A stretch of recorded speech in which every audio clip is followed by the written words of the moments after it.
I hope inshallah everybody is ready by now. Surah Al Imran, ayat number 28 سے. أعوذ بالله من الشيطان الرجيم بسم الله الرحمن الرحيم لا يتخذ المؤمنون الكافرين أولياء من دون المؤمنين ومن يفعل ذلك فليس من الله في شيء إلا أن تتقوا منهم تقاه ويحذركم الله نفسه وإلى الله المصير. جزاک اللہ خیر. شروع اللہ کے نام سے جو بے انتہا مہربان اور نہایت رحم فرمانے والا ہے. مومنین اہل ایمان کو چھوڑ کر کافروں کو اپنا رفیق اور یار و مددگار ہرگز نہ بنائیں. جو ایسا کرے گا اس کا اللہ سے کوئی تعلق نہیں. ہاں یہ معاف ہے کہ تم ان کے ظلم سے بچنے کے لیے بظاہر ایسا طرز عمل اختیار کر جاؤ، مگر اللہ تمہیں اپنے آپ سے ڈراتا ہے اور تمہیں اسی کی طرف پلٹ کر جانا ہے. اے نبی صلی اللہ علیہ وآلہ وسلم، لوگوں کو خبردار کر دیجئے کہ تمہارے دلوں میں جو کچھ ہے اسے خواہ تم چھپاؤ یا ظاہر کرو، اللہ بہرحال اسے جانتا ہے. زمین و آسمانوں کی کوئی چیز اس کے علم سے باہر نہیں اور اس کا اقتدار ہر چیز پر حاوی ہے. آپ دیکھیں آیت نمبر 27 جب ہم لوگوں نے کل کی تھی، قل اللہم مالک الملک تؤتی الملک من تشاء وتنزع الملک ممن تشاء وتعز من تشاء وتذل من تشاء بیدک الخیر تولج اللیل بیدک الخیر انک علی کل شیء قدیر. 26 and then 27 تولج اللیل فی النہار وتولج النہار فی اللیل وتخرج الحی من المیت وتخرج المیت من الحی وترزق من تشاء بغیر حساب. یہ ساری چیزیں جن کا ذکر ان دو آیات میں آیا، یہ وہ چیزیں جو اصل میں انسان کی کمزوری بن جاتی ہیں اور اس کے دین کے راستے کی رکاوٹ بن جاتی ہیں. کیونکہ انسان جب ان میں سے کسی چیز کو گھٹتا ہوا دیکھتا ہے، اپنے ہاتھ سے جاتا ہوا دیکھتا ہے، یا کہیں پہ ان کا حصول آسان ہوتا اسے نظر آتا ہے، تو وہ اپنے دین میں کمزور پڑ جاتا ہے. یعنی اگر اس کے دین کے راستے میں یہ چیزیں آئیں تو ایک جو کمزوری ہے وہ کیا ہے کہ وہ ان چیزوں کو لینا چاہتا ہے، چاہے اس کے بدلے اس کا دین جا رہا ہوتا ہے. تو یہاں پر اللہ سبحانہ وتعالیٰ نے آیت نمبر 28 میں کیا فرما دیا کہ ان چیزوں کی پیچھے نہیں پڑو، اور ان چیزوں کے حصول کے لیے ایسی جگہوں پہ دوستیاں کرنا اور اس دوستی کے پیچھے اپنے دین کو کمپرومائز کرنا اور ایسے طریقے اختیار کرنا اور ایسے لوگوں کے ساتھ مل جانا اور ایسے مفادات کے پیچھے اللہ، اس کے رسول صلی اللہ علیہ وآلہ وسلم اور اس کے دین کے طریقے کو چھوڑنا، یہ سراسر حماقت ہے. تو آپ دیکھیں یہاں پر اس آیت میں کیا بتا دیا گیا کہ مومنین اہل ایمان کو چھوڑ کر کافروں کو اپنا رفیق اور یار و مددگار ہرگز نہ بنائیں. جو ایسا کرے گا اس کا اللہ سے کوئی تعلق نہیں. ہاں یہ معاف ہے کہ تم ان کے ظلم سے بچنے کے لیے بظاہر ایسا طرز عمل اختیار کرو، مگر اللہ تمہیں اپنے آپ سے ڈراتا ہے. یہ جو آیت کا حصہ ہے نا، وَيُحَذِّرُكُمُ اللَّهُ نَفْسَهُ، یہ بھی بہت امپورٹنٹ ہے. کیونکہ بعض دفعہ ہم گناہوں پہ کیوں پختہ ہوتے جاتے ہیں کہ ہم کہتے ہیں اللہ غفور و رحیم ہے. اس میں کوئی شک نہیں ہے کہ اللہ بہت غفور و رحیم ہے، بخشش فرمانے والا ہے. کل جب ہم نے سورۃ البقرہ کی آخری 2 آیات پڑھی، اس میں کیا تھا؟ قالوا سمعنا واطعنا غفرانک ربنا. تو جب سنتے ہیں اور اس کے بعد اطاعت کرتے ہیں، پھر اب اگر اس راستے میں کوئی کمی بیشی ہو جائے، پھر اس راستے میں بھول چوک ہو جائے، پھر اللہ کی بخشش ہے. لیکن اگر گناہ پہ ہی جمے رہیں اور نیکیوں کی طرف ہی نہ آئیں اور ہم یہ کہتے رہیں کہ اللہ غفور الرحیم ہے، تو یہ ہم اپنے آپ کو دھوکہ دے رہے ہیں. تو یہاں پہ اللہ سبحانہ تعالیٰ فرماتے ہیں کہ اگر تم اس دنیا کے روب سے اور ان لوگوں کے روب سے اور ان خطروں سے نکلنا چاہتے ہو، تو تمہیں اپنے دل میں سب سے زیادہ جس کا خوف رکھنا چاہیے وہ کون ہے؟ وَيُحَذِّرُكُمُ اللَّهُ نَفْسَهُ، اللہ تمہیں اپنے آپ سے ڈراتا ہے. وَإِلَى اللَّهِ الْمَصِيرُ، پلٹ کے تمہیں اللہ کی طرف ہی جانا ہے. اے نبی صلی اللہ علیہ وآلہ وسلم، لوگوں کو خبردار کر دیجئے کہ تمہارے دلوں میں جو کچھ ہے اسے خواہ تم چھپاؤ یا ظاہر کرو. مطلب ایسی ویکنیسز چاہے انسان ظاہر کرے اور چاہے وہ ظاہر نہ کرے، اس کے دل میں چھپی ہوئی ہوتی ہیں. اللہ ہر چیز کو جانتا ہے، اللہ بہرحال اسے جانتا ہے. زمین و آسمانوں کی کوئی چیز اس کے علم سے باہر نہیں اور اس کا اقتدار ہر چیز پر حاوی ہے. وہ دن آنے والا ہے جب ہر نفس اپنے کیے کا پھل حاضر پائے گا، خواہ اس نے بھلائی کی ہو یا برائی. دونوں چیزیں، وہی میں اکثر کہتی ہوں کیونکہ میں نے خود اس کانسیپٹ کو اسی طرح سمجھا ہوا ہے کہ نیکی چاہے چھوٹی ہے یا بڑی ہے، چاہے وہ منہ کا ایک بول ہے اور اسی طرح برائی یا جو ہماری تھاٹس ہیں جس کو پھر ہم خود بڑھاتے رہتے ہیں تو کیا یہ چیزیں ایویپوریٹ ہو جاتی ہیں، ہوا ہو جاتی ہیں؟ ہم کسی کا مذاق اڑا جاتے ہیں، کسی کے ساتھ بدتمیزی کر جاتے ہیں، کسی کے ساتھ روڈ ہو جاتے ہیں، چاہے وہ اپنے بچوں کے ساتھ ہی کرتے ہیں، چاہے وہ اپنے بہن بھائی کے ساتھ کرتے ہیں، چاہے وہ اپنے سب سے کلوز فرینڈز کے ساتھ کرتے ہیں. ہم کیا سمجھتے ہیں بس یہ بات ہم نے کر دی اور بس ختم؟ ایسا نہیں ہے. یہ سارے اعمال کی صورت میں حاضر ان کو ہم قیامت کے دن دیکھیں گے، وہی ہمارے اعمال ہوں گے. اور آپ دیکھیں یہ جو ہم اعمال کرتے ہیں نا، ان کے اثرات دنیا میں بھی ہماری شخصیت پر ہوتے ہیں اور اسپرچولی بھی ہم اس کی فیلنگ کو محسوس کر سکتے ہیں. آپ دیکھیں جو ہم نے کل چیریٹی کا عمل پڑھا، اس کے بارے میں ہم نے ریسرچز میں کیا پڑھا کہ ایسے لوگوں کے جب برین کو جب دیکھا گیا تو وہ پتا چلا کہ زیادہ مثبت سوچ والے ہوتے ہیں، زیادہ پازیٹیو ہوتے ہیں، زیادہ مطمئن ہوتے ہیں، زیادہ خوش ہوتے ہیں. They more happy people. So it means whatever good deeds we do they have direct impact on us even in this life. اور وہاں پہ تو خیر بات ہی کچھ اور ہے اور معاملہ ہی کچھ اور ہے. تو کتنی احتیاط کرنے کی ضرورت ہے. اٹس ناٹ اباؤٹ جسٹ بڑی بڑی نیکیاں یا بڑے گناہوں سے بچنا. It's about the smallest good deeds and smallest bad deeds as well. تو اللہ سبحانہ وتعالیٰ فرماتے ہیں کہ وہ دن آنے والا ہے جب ہر نفس اپنے کیے کا پھل حاضر پائے گا، خواہ اس نے بھلائی کی ہو اور خواہ برائی. اس روز آدمی یہ تمنا کرے گا کہ کاش ابھی یہ دن اس سے بہت دور ہوتا. اللہ تمہیں اپنے آپ سے ڈراتا ہے. پھر اسی بات کو ریپیٹ کیا گیا اور وہ اپنے بندوں کا نہایت خیر خواہ ہے. سبحان اللہ. پیچھے جہاں پہ بات ہوئی وَيُحَذِّرُكُمُ اللَّهُ نَفْسَهُ وَإِلَى اللَّهِ الْمَصِيرُ، اور یہاں پہ کیا بات ہوئی وَيُحَذِّرُكُمُ اللَّهُ نَفْسَهُ وَاللَّهُ رَءُوفٌ بِالْعِبَادِ. تو وہاں پہ واپس جانے کا جو ایک احساس ہے اس کے تھرو سمجھائی گئی بات. اور یہاں پہ اللہ کی رحمت کہ انسان اتنا خوف زدہ نہ ہو جائے کہ وہ نا امید ہونا شروع ہو جائے. تو اللہ نے ساتھ ہی اپنی جو رعوف ہونے کی جو ایک صفت ہے اللہ کی، رعوفم بالعباد، اس کا یہاں پہ ذکر کیا. تو یہ یاد رکھیں کہ ایمان جو ہے وہ خوف اور امید کے درمیان ہوتا ہے. نہ صرف خوف طاری ہونا چاہیے اور نہ صرف انسان کو امید پر جینا چاہیے، بلکہ ان دونوں کی جو درمیان کی کیفیت ہے وہ اصل میں ایمان کی بہترین کیفیت ہوتی ہے. اے نبی صلی اللہ علیہ وآلہ وسلم، سورۃ البقرہ آیہ number 31، one of very beautiful ayahs of the Quran. قل ان کنتم تحبون اللہ فاتبعونی یحببکم اللہ ویغفر لکم ذنوبکم واللہ غفور الرحیم. آپ دیکھیں جب ہم اس راستے پہ آتے ہیں، اللہ کے کلام کو پکڑتے ہیں اور دل میں شوق امٹنے لگتا ہے کہ بس ہم ایسے ہو جائیں کہ اللہ ہم سے محبت کرنے لگے. اس میں کون سا وہ کام کر لوں، مجھے کون سی وہ ٹپ پتہ چل جائے کہ بس کہ مجھے پتہ چل جائے کہ اب اللہ مجھ سے محبت کرتا ہے. اور یہاں پہ آپ دیکھیں کہ ہمیں رول ماڈل دینا یہ اللہ کی کتنی بڑی نعمت ہے. آپ دیکھیں بک کا مل جانا یہ اللہ کا بہت بڑا فضل ہے کہ اللہ نے ایک گائیڈ لائن، ایک بک کی صورت میں، کتاب کی صورت میں، قرآن کی صورت میں یہ گائیڈ لائن ہمیں دے دی، رہنمائی دے دی، روشنی دے دی. لیکن اس سے بڑھ کے ایک اور رحمت کہ اللہ سبحانہ وتعالیٰ نے بہترین رول ماڈل کہ اس کتاب پر عمل کیسے کرنا ہے، اس کی مثال آپ صلی اللہ علیہ وآلہ وسلم کی صورت میں ہمارے سامنے رکھ دی.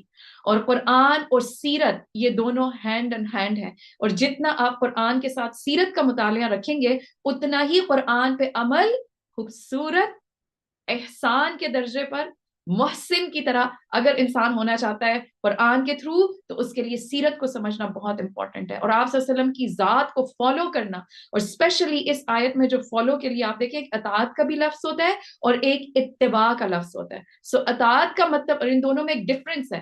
تو قرآن پاک میں بہت سی جگہوں پہ ہم یہ چیز یہ آیت پڑھتے ہیں کہ اللہ تعالیٰ فرماتے ہیں کہ اللہ کی اطاعت کرو اور رسول اللہ صلی اللہ علیہ وآلہ وسلم کی اطاعت کرو. لیکن یہاں پہ اتباع کا کہا گیا. تو اطاعت مینس کہ اگر کوئی چیز کا آپ صلی اللہ علیہ وسلم نے حکم دیا ہے یا کسی چیز سے روک دیا ہے تو وی نیڈ ٹو فالو ہم. جس طرح قرآن نے کسی چیز کا حکم دیا اور روک دیا تو جو حکم ہے اس کو پورا کرنا ہے، جس سے روک دیا رکنا ہے. اسی طریقے سے آپ صلی اللہ علیہ وسلم کی بھی اطاعت ہوگی. جس چیز کا آپ نے حکم دیا اس کو کرنا ہے اور جس سے روک دیا اس سے رکنا ہے. But what is اتباع؟ اتباع is the highest level of اطاعت. It is following the footsteps. یعنی آپ صلی اللہ علیہ وسلم نے اپنے لیے جس چیز کو پسند کیا، اپنی ذات کے لیے جس چیز کو پسند کیا، حکم نہیں دیا. صرف وہ خود جو عمل اپنے ذاتی طور پہ کرتے تھے ان چیزوں میں بھی آپ صلی اللہ علیہ وسلم کا پیچھا کرنا. آپ صلی اللہ علیہ وسلم سوتے کیسے تھے، آپ صلی اللہ علیہ وسلم کھاتے کیسے تھے, آپ صلی اللہ علیہ وسلم کھاتے کیا تھے, ان ساری چیزوں میں ان کو فالو کرنا. اور آپ دیکھیں کہ ہمیشہ یہ چیز جو ہے انسان کے ایمان کو اور تازہ کرتی ہے جب ہم سنتے ہیں. اور میں یہ سوچتی ہوں کہ یہ ان کی شان میں بھی کتنی بڑی بات ہے کہ ان کی پہچان بن گئی اتباع رسول. کون ہے وہ؟ نام آپ سب کو یاد ہوگا, نہیں یاد؟ حضرت عمر فاروق رضی اللہ کے بیٹے حضرت عبداللہ بن عمر, ان کے بارے میں آتا ہے کہ یہ سب سے زیادہ اتباع رسول میں فیمس تھے. یعنی وہ اتنا آپ صلی اللہ علیہ وسلم کو کاپی کرتے تھے ہر چیز میں کہ ان سے بڑھ کر کسی نے اتباع نہیں کی ہوگی. اور ان کی اتباع کا عالم یہ تھا کہ اگر آپ صلی اللہ علیہ وآلہ وسلم نے کسی محفل میں کوئی حدیث بیان کی اور آپ صلی اللہ علیہ وآلہ وسلم کے کرتے کے بٹن 1 یا 2 کھلے ہوئے تھے تو حضرت عبداللہ بن عمر جہاں کہیں اس حدیث کو کوٹ کرتے تھے تو پہلے اپنے کرتے کے وہ 2 بٹن کھولتے تھے, پھر وہ حدیث سناتے تھے. کین یو امیجن یہ لیول اتباع کا. اور اسی طریقے سے ان کے بارے میں ایک اور واقعہ یہ آتا ہے کہ آپ صلی اللہ علیہ وآلہ وسلم کے ساتھ ایک مرتبہ ایک جگہ سے گزر رہے تھے اور وہاں پر ایک درخت تھا جس کے نیچے سے آپ صلی اللہ علیہ وسلم یوں جھک کے گزرے اور حضرت عبداللہ بن عمر بھی جھک کے گزرے. اور وہ اس کے بعد کئی سال گزرنے کے بعد بھی جب اس جگہ سے گزرتے تھے اس جگہ سے وہ درخت ہٹ چکا تھا, وہ کٹ چکا تھا, لیکن حضرت عبداللہ بن عمر ہر مرتبہ اس جگہ سے جب گزرتے تو جھک کے گزرتے. This is called اتباع. ہم کیا کرتے ہیں, ہم بعض دفعہ کہتے ہیں اچھا سنت ہی ہے نا, فرض تو نہیں ہے, اچھا اگر اس کو چھوڑ دیں گناہ تو نہیں ملے گا. تو آپ دیکھیں جن کو آپ صلی اللہ علیہ وسلم سے محبت ہوتی ہے نا تو پھر وہ کس طریقے سے وہ یہ جاننا چاہتے ہیں. ایک بڑی پیاری نشید ہے, وہ میں اکثر جب یہ آیت پڑھتی ہوں تو میں اس کے ساتھ اس نشید کا ضرور ذکر کرتی ہوں. سائرہ انشاءاللہ مجھے آپ یاد کرائیے گا, یا اگر آپ کو مل جائے اس کو شیئر کریں, کیونکہ بچوں کے لیے اور بچوں کے لیے ایز اے رول ماڈل آپ صلی اللہ علیہ وسلم کی پرسنالٹی کو بتانا از ویری امپورٹنٹ. تو وہ نشید بچوں کی ہی ہے, وہ از اباؤٹ کہ I want to look like him. تو اس میں وہ ساری جو ورڈنگ ہے وہ یہی, I want to read my Quran like him, I want to smile like him, I want to walk like him. تو آپ صلی اللہ علیہ وآلہ وسلم جیسا بننا, وہ کیسے کھاتے تھے, وہ کیسے بولتے تھے, وہ کیسے مسکراتے تھے, وہ کیا کرتے تھے. تو اس آیت میں کیا بتایا گیا, ابھی تو میں نے آپ کو تھوڑی سی وضاحت کی, اب آتے ہیں اس آیت کے اوپر. قل ان کنتم تحبون اللہ فاتبعونی, اے نبی صلی اللہ علیہ وآلہ وسلم لوگوں سے کہہ دیجئے کہ اگر تم حقیقت میں اللہ سے محبت رکھتے ہو تو میری پیروی اختیار کرو. اس کا فائدہ کیا ہوگا, اللہ تم سے محبت کرے گا اور تمہاری خطاؤں سے درگزر کرے گا. کتنا خوبصورت وعدہ اللہ کا. تو اس لیے یہ یاد رکھیں کہ قرآن کے ساتھ ساتھ سیرت کا مطالعہ بہت ضروری ہے اور سنتوں کو سیکھنا بہت زیادہ امپورٹنٹ ہے, کیونکہ سنت نجات کا باعث ہے. اور آپ دیکھیں صحابہ کرام کا کیا حال ہوتا تھا کہ جب آپ صلی اللہ علیہ وآلہ وسلم وضو کرتے تھے تو صحابہ کرام دوڑتے تھے آپ صلی اللہ علیہ وسلم کی طرف کہ آپ صلی اللہ علیہ وسلم کا جو وضو کا پانی جو قطرے ٹپک رہے ہیں وہ بھی زمین کو نہ لگیں, وہ اس کو بھی سمیٹ لیتے تھے. تو آج ہمارے پاس وہ چیزیں تو نہیں ہیں, لیکن آپ صلی اللہ علیہ وآلہ وسلم کی سنت آج بھی ہمارے پاس موجود ہے. تو اس لیے ان سنتوں کو جاننا, ان کے اوپر عمل کرنا اور اس محبت اور شوق کے ساتھ کہ اس کے بدلے اللہ مجھ سے محبت کرے گا اور میرے گناہوں کی بخشش ہو جائے گی. آگے اللہ سبحانہ تعالیٰ فرماتے ہیں وہ بڑا معاف کرنے والا اور رحیم ہے. ان سے کہو کہ اللہ اور رسول کی اطاعت قبول کرو, پھر اگر وہ تمہاری یہ دعوت قبول نہ کریں تو یقیناً یہ ممکن نہیں کہ اللہ ایسے لوگوں سے محبت کرے جو اس کی اور اس کے رسول کی اطاعت سے انکار کرتے ہوں. اللہ نے آدم علیہ السلام اور نوح علیہ السلام اور آل ابراہیم اور آل عمران کو تمام دنیا والوں پر ترجیح دے کر اپنی رسالت کے لیے منتخب کیا تھا. سبحان اللہ. اب یہاں پہ اللہ سبحانہ تعالیٰ نے 4 خاص طور پہ کیٹیگریز کا ذکر کیا کہ جن کو اللہ تعالیٰ نے اپنے لیے چن لیا تھا, اپنے لیے خاص کر لیا تھا. آج اگر ہمارا پسندیدہ شخص ہمیں کہے کہ میں نے تمہیں اپنے لیے خاص کر لیا تو ہماری خوشی سے کیا حالت ہو. یہی توجہ, یہی اٹینشن ہم چاہتے ہیں. کیا ہی وہ خوش قسمت لوگ تھے جن کو اللہ تعالیٰ نے پوری دنیا پر, پوری دنیا کے مقابلے میں خود چنا, اپنے لیے چنا. وہ کون تھے؟ اب آپ دیکھیں آدم علیہ السلام کا نام سنگولر, نوح علیہ السلام کا نام سنگولر, لیکن 2 جو آگے لسٹ میں نام ہیں ان کی آل کی سلیکشن کی بات ہوئی ہے. کیا شان ہے, آل ابراہیم اور آل عمران. آل ابراہیم کے بارے میں تو آپ پڑھ ہی چکے ہیں. آل عمران اس کی ابتدا کہاں سے ہوتی ہے؟ ایک عورت کی خوبصورت تمنا کے تھرو. ہم ہمیشہ ہی سوچتے ہیں نا ہم کیا کر سکتے ہیں, ہم تو بیچاری مسکین عورتیں, اور ہر جگہ اپنے عمل کی کمزوری پہ سارا ملبہ ہسبینڈ کے اوپر یا سسرال کے اوپر یا خاندان کے اوپر، کیونکہ ہم تو بیچاری اتنے بیچارے ہم نہیں ہیں. اللہ سبحانہ و تعالیٰ نے اپرچونٹیز ہر ایک کے لیے اوپن رکھی ہیں، میدان ہر ایک کے لیے کھلا رکھا ہے. یہ ڈپینڈ کرتا ہے کہ ہماری شوق، ہمارا شوق، ہماری محبت، ہماری تڑپ، ہماری نیت کتنی سچی ہے. اور یہ شوق، محبت اور تڑپ اور نیت اور اخلاص ہو، پھر چاہے کوئی مرد ہو چاہے کوئی عورت ہو، اللہ اس کے خلوص کو ضرور قبول کرتا ہے، اور اللہ سبحانہ و تعالیٰ اس کو اپنے کام کے لیے ضرور چنتا ہے. وہ مالک کائنات ہے، اس کے ہاتھ میں کل بھلائی ہے، ہر چیز پر قدرت رکھتا ہے. کمزوریاں ہمارے اندر ہو سکتی ہیں، لیکن جس رب کے لیے قربانی دینا چاہتے ہیں، جس کے لیے اخلاص رکھتے ہیں، اس کے پاس کسی چیز کی کمی نہیں ہے. وہ پھر اپنے طریقوں سے ہمارے اخلاص کو، ہماری تڑپ کو شکل دے دیتا ہے. اور آپ دیکھیں کہ یہاں پہ آل عمران میں کس کی بات ہوتی ہے؟ حضرت مریم کی والدہ کی. یعنی یہ آل عمران کا چناؤ وہاں سے سٹارٹ ہوتا ہے. اور حضرت مریم کی جو والدہ تھی، انہوں نے کیا تمنا کی، تو وہاں سے ہم ان آیات کا سٹارٹ کرتے ہیں. بسم اللہ الرحمن الرحیم. اللہ سبحانہ تعالیٰ فرماتے ہیں، اللہ نے آدم اور نوح علیہ السلام اور آل ابراہیم اور آل عمران کو تمام دنیا والوں پر ترجیح دے کر اپنی رسالت کے لیے منتخب کیا تھا. یہ ایک سلسلے کے لوگ تھے جو ایک دوسرے کی نسل سے پیدا ہوئے تھے. اللہ سب کچھ سنتا اور جانتا ہے. وہ اس وقت سن رہا تھا جب عمران کی عورت کہہ رہی تھی کہ میرے پروردگار، میں اس بچے کو جو میرے پیٹ میں ہے تیری نظر کرتی ہوں، وہ تیرے ہی کام کے لیے وقف ہوگا. یہ اتنی سی بات تھی، اور بات جا کے کہاں پہ مکمل ہوتی ہے؟ آل عمران کے چناؤ پر، عیسیٰ علیہ السلام کی معجزانہ پیدائش تک. تو یہ جو آج ہمارے دل میں نیت اٹھتی ہے نا، تڑپ اٹھتی ہے اپنے بچوں کے لیے، اپنے نسلوں کے لیے، یہ مت سمجھیں کہ کچھ نہیں ہو سکتا. اگر آپ کو حالات نہیں نظر آ رہے، اس کی فکر مت کریں. وسائل کا دینا، حالات کا سازگار کرنا، توفیق کا دینا، اس کے لیے صورتیں پیدا کرنا، یہ اس رب پہ چھوڑ دیں. ہمارا کام ہے اخلاص کے ساتھ، محبت کے ساتھ اپنی سروسز اللہ کو پیش کرنا. تو انہوں نے یہ دعا کی تھی کہ میں اس بچے کو جو میرے پیٹ میں ہے تیری نظر کرتی ہوں، وہ تیرے ہی کام کے لیے وقف ہوگا، میری اس پیشکش کو قبول فرما. آپ دیکھیں جب ابراہیم علیہ السلام ان دیواروں کو جب بلند کر رہے تھے، خانہ کعبہ کی تعمیر کر رہے تھے بیت اللہ کی، تو انہوں نے بھی کیا کہا؟ ربنا تقبل منا. اور یہاں پہ انہوں نے نظر مانی چپ کے، خاموشی کے ساتھ، کسی کو نہیں پتا، ان کے اللہ کے درمیان کی بات ہے. اور یہ اس بچے کے لیے جو ابھی پیٹ میں ہے. جو لوگ مائیں بن چکے ہیں نا، ان کو اس بات کا اندازہ ہے کہ ایک عورت کی اپنی جان سے بھی زیادہ جو قیمتی چیز ہوتی ہے وہ اس کی اولاد ہوتی ہے. اور خاص طور پہ جب اولاد پیٹ کے اندر ہوتی ہے، یعنی عورت کہتی ہے مجھے خیر ہے، جو مرضی ہو جائے، میرے بچے کو کچھ نہ ہو.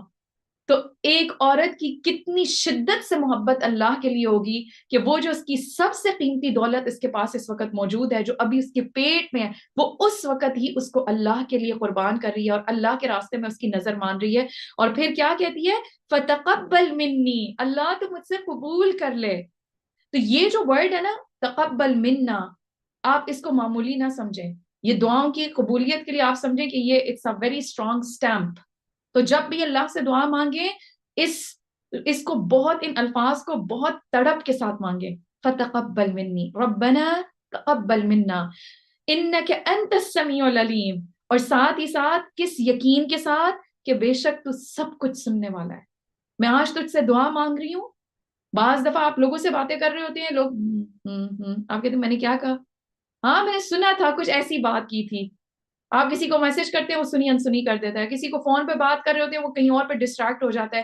تو اللہ سبحانہ و تعالیٰ سب کچھ سننے والا ہے، العلیم، سب کچھ جاننے والا ہے. اسے نیت بھی پتہ ہے، اسے کمزوری بھی پتہ ہے، اسے اسٹرنتھ بھی پتہ ہے، اسے اللہ کی محبت بھی پتہ ہے. وہ اور بعض دفعہ کیا ہوتا ہے کہ ہماری اللہ سے اتنی محبت ہوتی ہے، اظہار ہی نہیں کر پاتے، الفاظ ہی نہیں ساتھ دے رہے ہوتے، سمجھ ہی نہیں آ رہی ہوتی کن الفاظ میں اللہ سے اظہار کریں. وہ جو دل میں خواہش اٹھ رہی ہے، وہ دعاؤں میں کیسے لے کر آئیں؟ مطلب اس کے لیے دعا کے الفاظ ہی نہیں سمجھ آ رہے ہوتے. تو یہ یقین رکھیں کہ وہ سب کچھ جانتا ہے، وہ سب سنتا بھی ہے اور سب جانتا بھی ہے. ہوتا کیا ہے پھر؟ اللہ سبحانہ و تعالیٰ فرماتے ہیں پھر جب وہ بچی اس کے ہاں پیدا ہوئی تو اس نے کہا مالک میرے ہاں تو لڑکی پیدا ہو گئی. اب یہ جو ان کا کہنا تھا نا، یہ وہ والا کہنا نہیں تھا جو آج کل ہمارے معاشرے میں ہوتا ہے کہ وہ بیٹی ہو گئی ہے، چلیں کوئی نہیں، اللہ اگلی دفعہ رحم کرے گا. ایسا نہیں تھا. صرف وجہ یہ تھی کہ جو انہوں نے نظر مانی تھی اس لحاظ سے ان کے ذہن میں تھا کہ یہ اپنے بچے کو ہیکل میں چھوڑیں گی، کیونکہ اس زمانے میں یہی طریقہ تھا دین کی خدمت کا. تو جب انہوں نے دیکھا کہ بیٹی ہو گئی تو انہیں لگا شاید اللہ نے ان کی نظر قبول نہیں کی، کیونکہ بیٹی ہو گئی ہے، اب یہ اللہ کے دین کی خدمت نہیں کر سکے گی. اللہ سبحانہ و تعالیٰ فرماتے ہیں کہ انہوں نے کہا کہ میرے ہاں تو لڑکی پیدا ہو گئی، حالانکہ جو کچھ اس نے جنا تھا اللہ کو اس کی خبر تھی، اور لڑکا لڑکی کی طرح نہیں ہوتا. یعنی جو خدمت اس وقت اللہ تعالیٰ نے اس نظر کی قبولیت میں جو خدمت اس لڑکی سے کروانی تھی وہ کام لڑکا نہیں کر سکتا تھا، اور وہ کیا تھی؟ عیسیٰ علیہ السلام کی موزانہ پیدائش. خیر میں نے اس کا نام مریم رکھ دیا.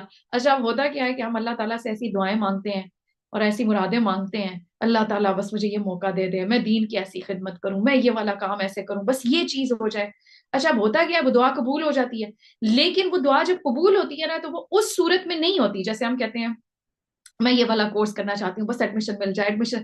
اب وہ ایڈمیشن ہو جاتا ہے لیکن وہ ایک کلاس کی بجائے دوسری کلاس میں ہو جاتا ہے، تو اب فوراً ہم سوچتے ہیں اب یہ تو اس کلاس میں تو میری ہوئی نہیں، تو اب تو میں نہیں کر سکتی. تو پھر کہتے ہیں اچھا شاید میری دعائیں نہیں قبول ہوئی تھی، چلو کوئی بات نہیں نیکسٹ ٹائم صحیح. نہیں، اپرچونٹی کو ڈھونڈنا، اس کو سمجھنا. کل ہم نے حکمت کے بارے میں پڑھا تھا نا، حکمت مومن کی میراث ہوتی ہے. تو یہ حکمت پر مبنی ہے کہ ایز اٹ از ہم یہ سمجھتے ہیں بس جیسے میں نے مانگی، جس کلاس کے لیے میں نے مانگی، جس نیت کے لیے، جس چیز کے لیے میں نے مانگی، ایز اٹ از مل جائے. نہیں، بعض دفعہ اللہ اس سے بہتر چیز دے رہا ہوتا ہے، ہمیں نہیں سمجھ میں آ رہی ہوتی. تو اب ان کو بیٹی مل گئی، اب یہ اس غم میں نہیں بیٹھ گئی کہ اب تو کچھ نہیں ہو سکتا، میں نے تو جو سوچا تھا وہ تو سارے پلان یہ تو دھرے کے دھرے رہ گئے، no I can't do anything, چلو اب نیکسٹ ٹائم صحیح. انہوں نے فوراً اپنے آپ کو کام لگایا اور کیا سوچا، خیر میں نے اس کا نام مریم رکھ دیا ہے اور میں اسے اور اس کی آئندہ نسل کو شیطان مردود کے فتنے سے تیری پناہ میں دیتی ہوں. تو فوراً نیکسٹ کام کا سوچ لینا کہ اب کرنا کیا ہے. تو بہترین نام رکھا، کیا ہی ماشاءاللہ بہترین ان کی والدہ تھی، حنا ان کا نام بتایا جاتا ہے حضرت مریم کی والدہ کا. تو ایک ماں، بہترین ماں کی جو صفت اور کوالٹی پتہ چلتی ہے وہ کیا ہے کہ پیٹ سے ہی بچے کی فکر کرنا، اور جب وہ دنیا میں آئے اس کا خوبصورت نام رکھنا. اور مریم جو ہے وہ عبادت گزار اور بندوں کی خدمت گزار، یہ دونوں میننگ اس میں پائے جاتے ہیں. تو کتنا جامع اور خوبصورت نام ہے. اور ساتھ ہی ساتھ کیا، ساتھ ہی اللہ سے دعا کر لینا، انتظار نہیں کرنا ابھی تو بچہ ہی ہے، معصوم ہے، ابھی اس نے کیا گناہ کرنے. اسی موقع پر شیطان کے شر سے اس کو اللہ کی پناہ میں دے دینا، کیونکہ شیطان جو ہی بچہ پیدا ہوتا ہے اسی وقت سے اس بچے کو کچوکا مارتا ہے. جو بھی بچہ اس دنیا میں آتا ہے، امیجن کریں اس موقع پر ایک ماں کے اندر دین اور سمجھداری ہونے کا کتنی امپورٹنس ہے. جب علم نہیں ہوتا تو ہم ان موقعوں پہ کیا کر رہے ہوتے ہیں یا مائیں کیا کر رہی ہوتی ہیں. خیر پہلے کے وقتوں کا تو نہیں پتا، اب تو سب سے پہلے سیلفی چاہیے ہوتی ہے اور اس کو پوسٹ کرنا ہوتا ہے اور سٹیٹس پہ چڑھانا ہوتا ہے اور پھر اس کا ٹک ٹاک بنانا ہوتا ہے. اللہ ہی ہمارے حالوں پر رحم کرے، اور اللہ جس نے ہمیں اس قرآن کے ساتھ نور اور ہدایت بخشی، اللہ سب کے لیے اس نور کو عام کر دے. تو فوراً اس موقع پر تو یہ یاد رکھیں، جس کے بھی آگے اللہ تعالیٰ اس کو اولاد دے، اللہ سبحانہ و تعالیٰ ان کو بہترین نیک امت کا حصہ بنائے. لیکن وہ موقع بہت کریٹیکل اور امپورٹنٹ ہوتا ہے. تو اس موقع پر باقی باتیں اپنی جگہ، خوشی سیلیبریٹ کرنی اپنی جگہ، لیکن اس چیز کو نہیں بھولنا. اب چاہے مائیں ہیں، نانی دادیاں ہیں، جو بھی ہیں، وہ اس موقع پر اس بات کو خیال میں رکھیں کہ وَإِنِّي أُعِيذُهَا بِكَ وَذُرِّيَّتَهَا مِنَ الشَّيْطَانِ الرَّجِيمِ. اللہ اکبر، نیو بورن ہے، ابھی خود نیو بورن ہے، آگے سے اس کے بچوں کو بھی شیطان کے شر سے اللہ کی پناہ میں دے دیا. یہ ہوتی ہے وہ حکمت، اور یہ ہوتی ہے وہ آگے تک بات کو سوچنا اور پلان کرنا، اور پھر سے پلاننگ ہی نہ کرتے رہنا، ساتھ ساتھ کام کرتے چلے جانا. آخر کار اس کے رب نے اس لڑکی کو بخوشی قبول فرما لیا. فَتَقَبَّلَهَا رَبُّهَا بِقَبُولٍ حَسَنٍ. سبحان اللہ، اللہ تعالیٰ نے کیسی قبولیت بخشی، اسے بڑی اچھی لڑکی بنا کر اٹھایا. وَأَنبَتَهَا نَبَاتًا حَسَنًا وَكَفَّلَهَا زَكَرِيَّا. تو ہمارا کام ہے اللہ سے دعائیں مانگتے جانا اخلاص کے ساتھ. پھر اللہ سبحانہ و تعالیٰ کیسے چیزوں کو ہینڈل کرتے ہیں اور سنبھالتے ہیں وہ ہم سوچ بھی نہیں سکتے. اور زکریا کو اس کا سرپرست بنایا، یعنی زکریا علیہ السلام جو تھے وہ ان کے خالو تھے حضرت مریم علیہ السلام کے. زکریا علیہ السلام جب کبھی اس کے پاس محراب میں جاتے، یعنی اب بچی بڑی ہو گئی، محراب میں تھی، تو زکریا علیہ السلام جب ان کے پاس محراب میں جاتے تو اس کے پاس کچھ نہ کچھ کھانے پینے کا سامان پاتے. پوچھتے مریم یہ تیرے پاس کہاں سے آیا؟ وہ جواب میں دیتی اللہ کے پاس سے آیا ہے، اللہ جسے چاہتا ہے بے حساب رزق دیتا ہے. آپ دیکھیں ایسی ماں ہو تو پھر بچی کیسی ہوگی، اور بچی نے کتنا خوبصورت جواب دیا. تو اس سے ایک بہت امپورٹنٹ بات ہمیں سمجھ میں آتی ہے کہ بعض دفعہ کچھ چیزوں کے جواب کے لیے ایک جامع جواب is more than enough to make someone understand thing. ہمیں بعض دفعہ کیا ہوتا ہے کہ کوئی ایک سوال کرتا ہے اور ہم اتنی لمبی لمبی باتیں کرنا شروع کر جاتے ہیں، اور بعض دفعہ دین سے ریلیٹڈ ہوتا ہے، ہماری جیسے قرآن یا علم سیکھنے کے بارے میں ہوتا ہے، تو مریم علیہ السلام کے جواب سے ہمیں خوبصورت انداز میں جواب دینا آتا ہے کہ وہ کتنے پیار سے اور کتنی محبت سے اور کتنا ٹو دا پوائنٹ بات کرتی ہیں کہ یہ اللہ کے پاس سے ہوا من عند اللہ ان اللہ یرزق من یشاء بغیر حساب. کوئی پوچھتا ہے کہ اچھا کل تک تو آپ حجاب نہیں لیتی تھی، آپ نے حجاب کیوں لے لیا؟ تو اب اس موقع پر سمپل سی بات، الحمدللہ اللہ نے علم دے دیا، اللہ کا حکم ہے، سمجھ آ گئی، دیٹس اٹ. نہیں اصل میں یہ سوچ رہی تھی اور میں وہ سوچ رہی تھی اور یہ ہو گیا اور وہ ہو گیا، ایسی باتیں نہیں کہ جس سے یہ لگے. اور ان باتوں میں وزن زیادہ ہوتا ہے، ٹھیک ہے. ہمیں یہ لگتا ہے کہ اچھا میں اسے کہوں گی تو پتہ نہیں وہ کیا سوچیں گے، پتہ نہیں وہ جج کریں گے، پتہ نہیں میری بات میں کوئی کیا نا ریاکاری نہ آ جائے. اس طرح کی باتیں ہم سوچنا شروع کر دیتے ہیں. نہیں، one solid to the point answer. پہلے علم نہیں تھا، الحمدللہ اللہ نے سکھا دیا اور یہ اللہ کا حکم ہے. اٹس مور دین انف. بس اس کے آگے بحث نہیں. اچھا آج کل آپ بڑی مصروف ہوتی ہیں، آپ کا تو پتہ ہی نہیں چلتا، آپ نے تو سب کو بلا ہی دیا، کہیں نظر ہی نہیں آتی ہیں، کسی دعوت پہ بھی نہیں آتی ہیں. وہ اصل میں نا بزی ہو گئی، وہ آج کل نا تھوڑا سا. نہیں، آپ کہیں الحمدللہ اللہ نے توفیق دی، قرآن کلاسز سٹارٹ ہوئی ہیں تو میرا وقت وہاں پہ مصروفیت میں گزر جاتا ہے. بس سمپل سی بات. تو یہاں پہ مریم علیہ السلام کا جواب انتہائی خوبصورت تھا. اور بعض دفعہ زندگی کے معاملات میں بھی، یہ تو دین سے ریلیٹڈ تھا، زندگی میں بھی اب بعض لوگ پریشان ہی کرتے رہتے ہیں بیچارے لوگوں کو. کسی بچی کی بس عمر 20 کو ٹاپ جائے نا، اس بیچاری بچی کی شامت آ جاتی ہے، اور جدھر جائیں گے ماں کے سامنے ماں کو بھی پریشان کیا ہوتا ہے. مائیں بھی بیچاری خود اتنی پریشان نہیں ہوتی جتنی لوگوں کی. اچھا آپ کی بیٹی تو بہت، کوئی رشتہ نہیں آ رہا، کوئی اچھا رشتہ نہیں آیا، ایج کیا ہوگی آپ کی بچی کی؟ وہ کہہ کے وہ بچی بھی پریشان، بچی کے گھر والے بھی پریشان، رشتہ نہیں ہو رہا، شادی نہیں ہو رہی. تو اس موقع پر ان باتوں کو اپنے اوپر سوار نہیں کرنا. بس ایک نہیں، ابھی اللہ کا حکم نہیں آیا، انشاءاللہ آپ بس دعا کریں، بس اتنی سی بات. اسی طریقے سے کوئی بچے کا بچہ نہیں ہو، اچھا شادی ہو جائے تو مسئلہ، ہر کوئی آگے سے نہیں. کوئی خوشخبری نہیں ہے، کوئی خوشخبری نہیں، آپ کو پتہ چل جائے گی خوشخبری. تو خیر اس بات کی تربیت انشاءاللہ آگے آیات میں ہوگی. لیکن ابھی کہنے کی بات یہ ہے کہ جب اس طرح کے آپ کے پرسنل لائف سے بھی ریلیٹڈ چیزیں ہوں تو ہم ان چیزوں کو لوگوں سے روک نہیں سکتے. But we have to learn how to deal with them nicely, politely, and don't take it very personal. ٹھیک ہے، بس ایک اس کا اچھا خوبصورت سا اسمائل کے ساتھ جواب دے دیں and then let it go. Topic change کر دیں. اچھا آپ سنائیں آپ کا کیا چل رہا ہے، تاکہ وہ ٹاپک تھوڑا سا ڈسٹریکٹ ہو جائے. تو انہوں نے بڑی خوبصورتی سے حضرت زکریا کو جواب دیا، ان اللہ یرزق من یشاء بغیر حساب. اللہ جسے چاہتا ہے بے حساب رزق دیتا ہے. یہ حال دیکھ کر زکریا علیہ السلام نے اپنے رب کو پکارا. اب زکریا علیہ السلام خود ایک پیغمبر تھے، ایسا نہیں ہے کہ انہوں نے پہلے دعا نہیں مانگی ہوگی، لیکن بعض اوقات یہ باتیں، یہ موقع ایسے ہوتے ہیں کہ انسان کے دل پر ان چیزوں کا، ان مشاہدات کا ایک الگ طرح سے اثر ہوتا ہے. تو جب انہوں نے یہ دیکھا کہ بن موسم کے پھل حضرت مریم علیہ السلام کے پاس کوئی دنیاوی بندہ آ کے ان کو نہیں دے کے جاتا اور ان کے پاس پڑے ہوتے ہیں، تو اگر اللہ ان کو بے حساب رزق دے سکتا ہے تو اگر میری عمر زیادہ ہو گئی ہے تو کیا ہوا، اللہ مجھے بھی بن موسم کے پھل اولاد مجھے بھی دے سکتا ہے. تو وہ جو ان کی دل کی کیفیت تھی، وہ جو موقع اور سچویشن تھی، اس موقع پر جس تڑپ اور یقین کے ساتھ انہوں نے دعا کی، تو اس کا یہاں پہ ذکر آ رہا ہے کہ انہوں نے اپنے رب کو پکارا.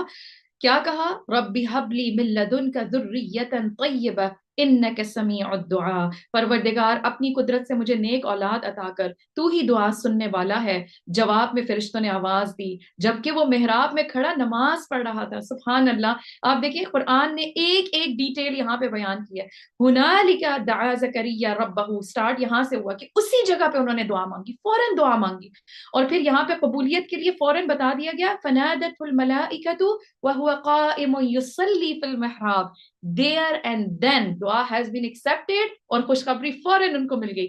تو بعض اوقات دعا ایسے اوپر چڑھتی ہے، تو اس لیے جب ایسے موقع ہوتے ہیں نا، جب آپ کے دل کے اوپر گہرا اثر بیٹھ رہا ہوتا ہے، بس پھر اس وقت انتظار نہ کیا کریں. وہ کیفیت ہوتی ہے کہ آپ کے دل کا اثر جب زبان سے آپ کے کلمات میں ظاہر ہوتا ہے اور دعا کی شکل میں جاتا ہے، وہ فوراً ساتوں آسمانوں پر چڑھتا ہے اور وہیں اس کو قبولیت کی سٹیمپ لگتی ہے اور دیر اینڈ دین دعا قبول ہو جاتی ہے. تو یہ قبولیت کا وقت تھا، تو وہیں پر فرشتوں نے آ کے ان کو خوشخبری دی جبکہ وہ نماز پڑھ رہے تھے کہ اللہ تجھے یحییٰ کی خوشخبری دیتا ہے، وہ اللہ کی طرف سے ایک فرمان کی تصدیق کرنے والا بن کر آئے گا، اس میں سرداری و بزرگی کی شان ہوگی، کمال درجے کا ضابط ہوگا، نبوت سے سرفراز ہوگا اور صالحین میں شمار کیا جائے گا. اللہ اکبر. بعض دفعہ ہم دعا ایک لفظ کی مانگتے ہیں اور جب قبولیت ہوتی ہے اتنے اللہ کے فضل اور برکتوں کے ساتھ پلٹ آتی ہے. دونوں نے تو دعا مانگی تھی ذریتن طیبہ کی کہ مجھے صالح نیک اولاد دے، اور آپ دیکھیں جب اللہ نے خوشخبری دی تو کتنی ساری کوالٹیز کے ساتھ یہ صالح اولاد ملی جو کہ سیدن و حسورا و نبی من الصالحین کی خوشخبری ان کو دی گئی.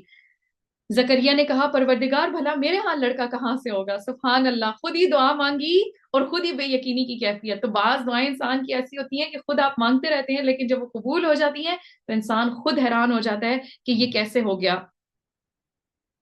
انہوں نے کہا کہ پروردگار میرا ہاں لڑکا کہاں سے ہوگا، میں تو بہت بوڑھا ہو چکا ہوں، میری بیوی بانجھ ہے. جواب ملا ایسا ہی ہوگا.